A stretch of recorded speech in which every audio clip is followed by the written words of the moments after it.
হলো, সেইগুলি অপশনস হিসেবে ট্রিট হলো। আর পরীক্ষার ফলে এইরকম করেই অপশনস গুলো আসে।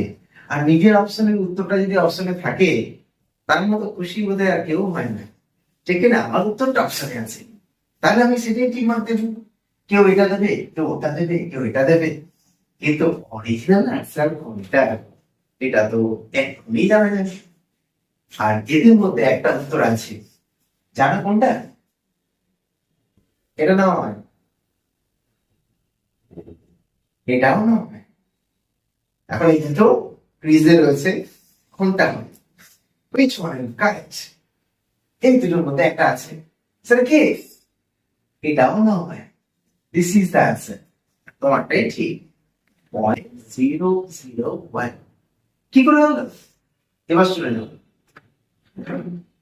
দেখো, সবগুলোই ভাগ চিহ্ন রয়েছে না?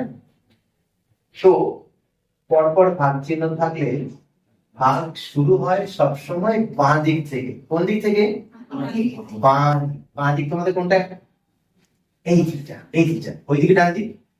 আর ছোটবেলায় জানতে ভাগ চিহ্নটা কোন চিহ্ন হয়, আর পরের টার্মটা উল্টে যায়। উল্টে যায় মানে 1/, হয়ে যায়, মানে অনন্য বলে, বা ইংরেজিতে বলে রেসিপ্রোকাল। এটাও তাই হয়।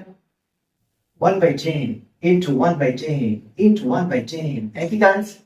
সব ভাগগুলো গুণ হলো, আর পরেরটা উল্টে উল্টে উল্টে। একটা 10 কাটতে ইচ্ছে করছে, ইচ্ছে করছে কিনা? আচ্ছা, নিচে কি থাকে তাহলে? 1/1000। 1/1000 কে কি লেখা যায়? 1/10⁻³ লেখা যায়। এই 10⁻³ টাকে উপরে তুললে কি লেখা যায়? নিচের পাওয়ার উপরে গেলে মাইনাস হয়ে যায়, বা চেঞ্জ হয়ে যায়। মাইনাস থাকলে প্লাস হয়, প্লাস থাকলে মাইনাস হয়। আর কি লেখা যায়? দশমিক দিয়ে 0.001।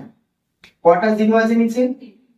তিনটে থাকার জন্য 0.3 ঘর পরে বসে ডান দিক থেকে। তো 1 তো এক ঘর রয়েছে, আরো 2 ঘর দিলাম, তাহলে 3 ঘর হয়ে গেল, নিয়ে দশমিকটা দিলাম।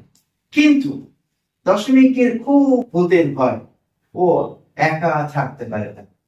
তাই বাঁ পাশে কিছু নেই মানে কে আছে? জিরো দিতে হয়। পয়েন্টের আগে কিছু একটা লিখতে হয়, জিরোই লিখতে হবে, সংখ্যা তো দেওয়া যাবে না। তো আনসার 0.001। মাথায় ঢুকলো নিশ্চয়ই সবাই?